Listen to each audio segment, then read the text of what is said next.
Namaste everyone. Now today let's talk about the urea cycle. And the urea cycle is also known as the Krebs-Henselt cycle and the ornithine cycle. Here ornithine is the first member of reaction. So this is also known as the ornithine cycle. Ornithine is the first member of reaction, so it is also known as the ornithine cycle. And this Krebs-Henselt, this is the name of the scientist who discovered this cycle, so this is also known as the Krebs-Henselt cycle. And urea is the end product of protein metabolism, so this is known as the urea cycle. Urea is the end product of protein metabolism.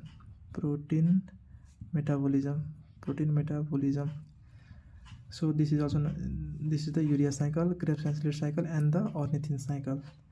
Now the nitrogen of the amino acids converted to ammonia is toxic to the body, so it is converted to the urea and detoxified.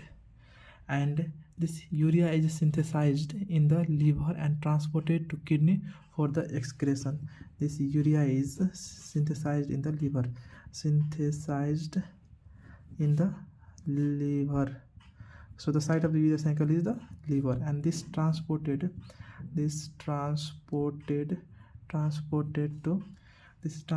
to the kidney for the excretion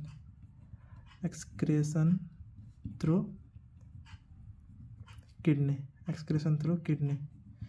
Now this, we know the molecular form of urea is NH2 and NH2. This is the molecular formula of the urea. This is the structure of the urea. Now here urea has two amino group and one carbon group. This one amino group is derived from the ammonia, and other amino group is derived from the aspartate amino acid, and this carbon atom is supplied by the carbon dioxide. So in the structure of the urea, NH2CONH2, and the first and the one amino group is derived from the ammonia, and other amino group is derived from the aspartate, and this is carbon atom is supplied by the carbon dioxide. So this is the structure of the urea. Now let's discuss about the site of this cycle. It occurs in the liver cell. And the first two steps occurs in the mitochondria, and last three steps occurs in the cytoplasm. So this urea cycle occurs in both the mitochondria and the cytoplasm.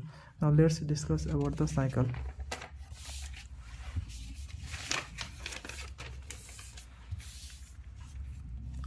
The first of all, the carbon dioxide comes along with the ammonia.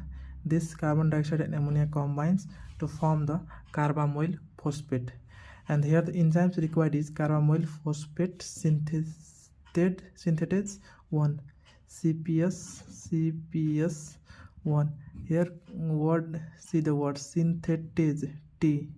So the ATP is required, so 2 ATP is required, and the 2 ATP is converted to ADP, and the phosphate is released. And here is the another compound, N-acetyl glutamate NAG. It is a positive effector for these enzymes. It helps to convert the carbon dioxide plus ammonia to the carbamyl phosphate. Now this carbamyl phosphate combines with the ornithine compound and forms the citrulline compound. This is the second step, and here the enzymes come is ornithine transcarbamylase, and now the citrulline is formed, and these all reaction occurs in the mitochondria of liver cells, occurs in mitochondria of liver cells, and the rest all the reactions, this reaction occurs in the mitochondria of the liver cells, and the rest all this reaction occurs in the cytoplasm of liver cell. Now we are at the citrulline. Carbamoyl phosphate and the ornithine binds to form the citrulline. Now this citrulline is converted to the arginosuccinic acid. In between this citrulline to arginic acids, a lot of reaction occurs here. Here the aspartic acid citrulline combines with aspartic acid and form the arginosuccinic acid. Here the enzymes comes is arginosuccinic acid synthetase. This enzyme helps to convert this citrulline and aspartic acid to the arginosuccinic acid. Here also the ATP is required because the enzyme is arginosuccinate acid synthetase.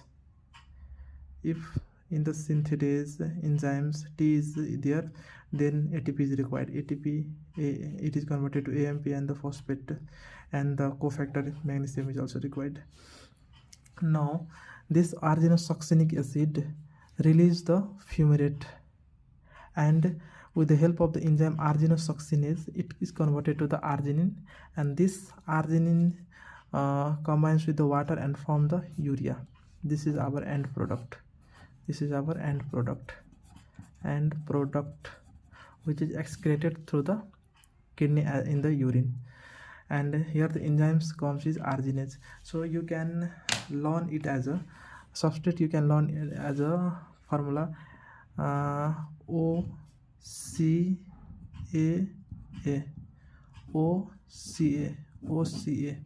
This is ornithine, citrulline, and this means arginosuccinic acid, and the A means arginine. You can memorize by this formula, this mnemonics. Now let's go back here.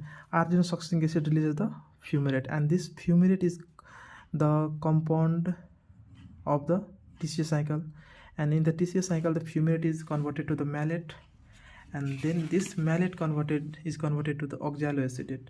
Now here one aspartic acid is added. Now here one aspartic acid is added in the citrulline and forms the arginosuccinic acid, and this oxaloacetate is converted to the aspartic acid. This one types of the oxaloacetate product is amino acid is converted to aspartic acid. So there occurs the reaction known as the transaminase, and aspartic acid is generated, and this added continuously to form the urea. So in this way the nitrogenous compound is converted to the urea and excreted throughout our body. Now see here, the main enzymes comes is the CPS1. CPS1 is the enzymes which is this is the rate limiting step. Step 1 is the rate limiting step, and there is also the CPS2 enzyme.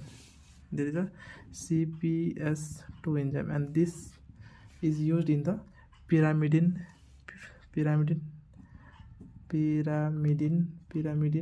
nucleotide synthesis.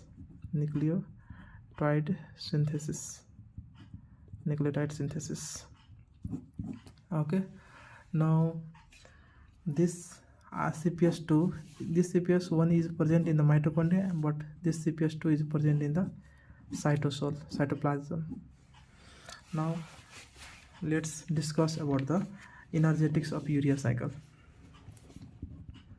Energetics of urea cycle.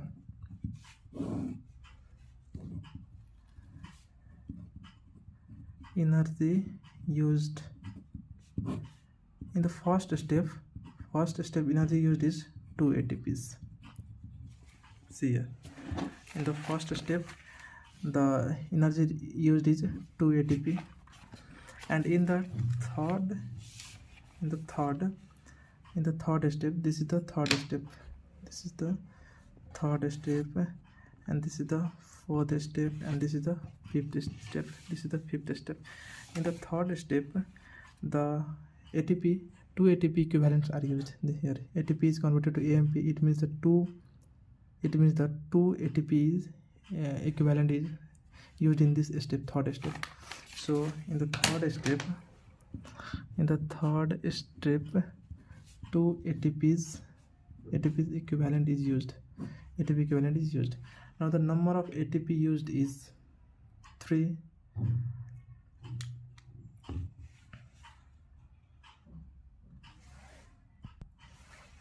In the fourth step, now this is the energy used. Now energy generated in the fourth step. Step is 1 NADH, and this is equivalent to the 2.5 ATP. So the net ATP required is 4 ATP, and the energy generated is 2.5 ATP. So the net expenditure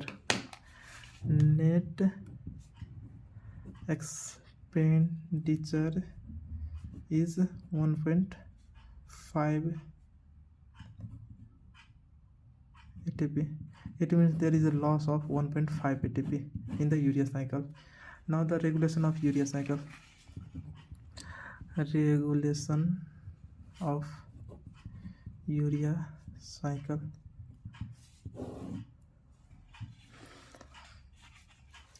there is a regulation in the rate limiting stage. The first step is the rate limiting step, and there is the NAG, N-acetyl glutamate, which is the positive effector, which helps the CPS1 enzymes to convert the carbon dioxide and the ammonia to the carbamoyl phosphate.